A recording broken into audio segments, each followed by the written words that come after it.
Begin by collecting all of the variables on one side.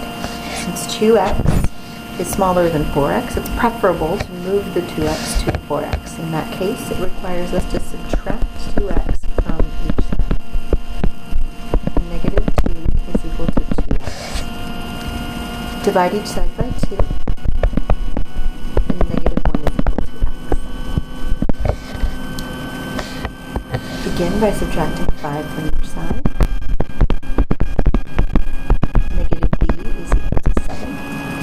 Either multiply both sides by negative 1 or divide both sides by negative 1. Both are equivalent.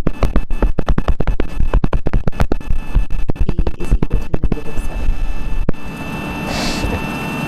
7. Normally, I would prefer to isolate the x without doing the distribution first, but because there are variables which need to be combined, that is not an option. So we need to begin by distributing the 5. 5x plus 20 equals 6x minus 10. Since subtracting 5x from each side will give all the variables on one side and will allow those variables to remain positive, that is the choice I've made for the direction. If you are able to handle it at the same time, you can add the 5 to each side, doing 2 steps in one. The constants need to move in the opposite direction from the variables. This leaves 25 equals x.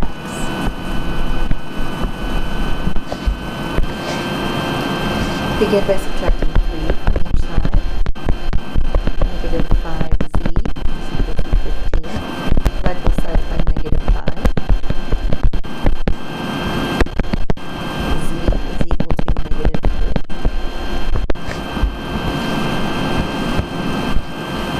Subtracting 6x from each side will give positive x's all on one side. If you choose at the same time, you can subtract 45 from each side.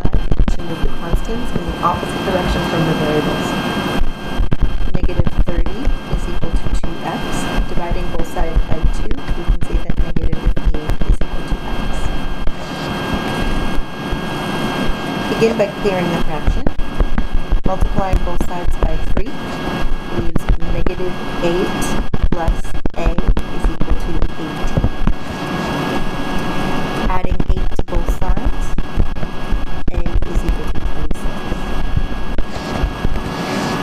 Similar to before, we have variables inside of 2 sets of parentheses, so we must begin by distributing to eliminate those parentheses, and then our goal will be to combine like terms. Distributing, we have 20 plus 12x is equal to 12x plus 15. Subtracting 12x from each side gives us 20 equals 15, since in both cases the x is eliminated. But when we look at this, we see that 20 does not equal 15, and we have no variables left to work with. This is a false statement.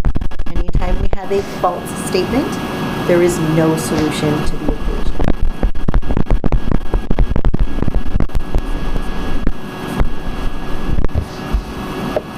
The next problem, start by subtracting 15 from each side.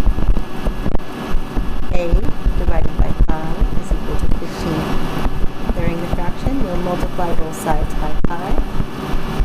A is equal to 75.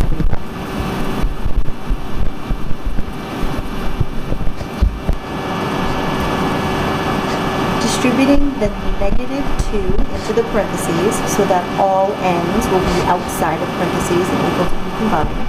5n minus 2n plus 10 is equal to 15.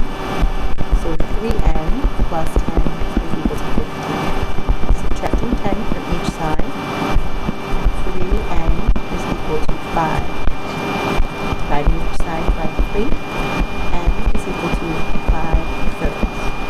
We do not want a decimal number. When you find an answer that's a fraction, check to be sure it cannot be reduced. In this case it can't, since 5 and 3 are both prime. If you want to change it to a mixed number, you may, but there's no reason to.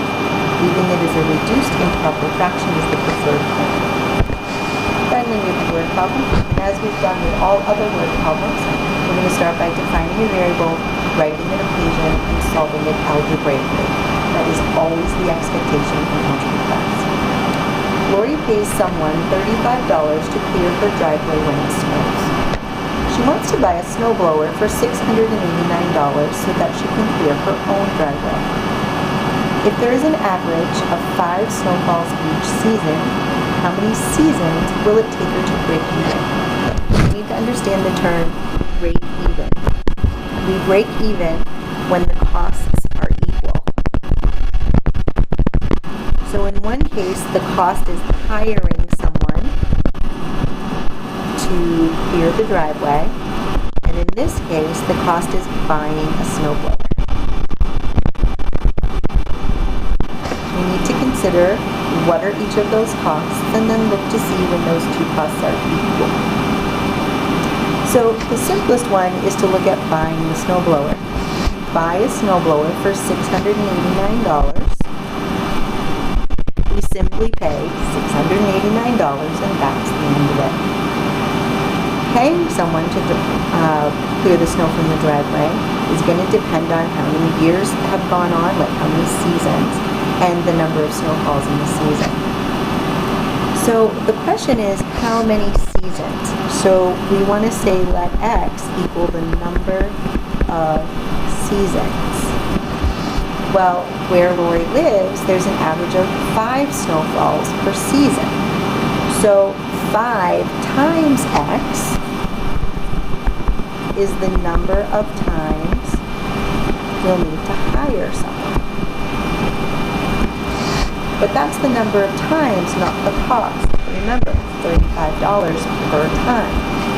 So we would need to take the $35 per time she hires someone times the 5x times she's going to hire someone, and that will be the total cost of continuing to pay someone to clear the snow from the driveway. So we need to begin by multiplying 35 by 5. So we have 175x is equal to 689. If we divide each side by 175, x is going to be approximately equal. Now, I used approximately because it doesn't look to me like that's going to divide evenly. Although we just said a moment ago that the preference in algebra class is for a reduced improper fraction when we end up in a situation where the fraction is our final answer. That style of answer doesn't make much sense in a word problem like this one. Most of us don't have a natural sense of what 689 divided by 175 is. So this is one of the rare instances where finding a decimal will actually help us to wrap our head around the problem. Dividing 689 by 175, we see that this is approximately equal to 3.94. We round off to the nearest hundredth. So that's the number of seasons. So if we're at only 3 seasons, one option is better. If we're at 4 seasons, the next option is better because this is when we are equal. So looking at this, since this cost continues to go up, the hiring someone, so hiring is less expensive for up to 3 seasons. For 4 or more seasons, buying the snowblower is less expensive.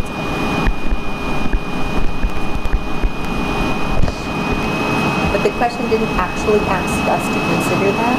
All it asked us to come up with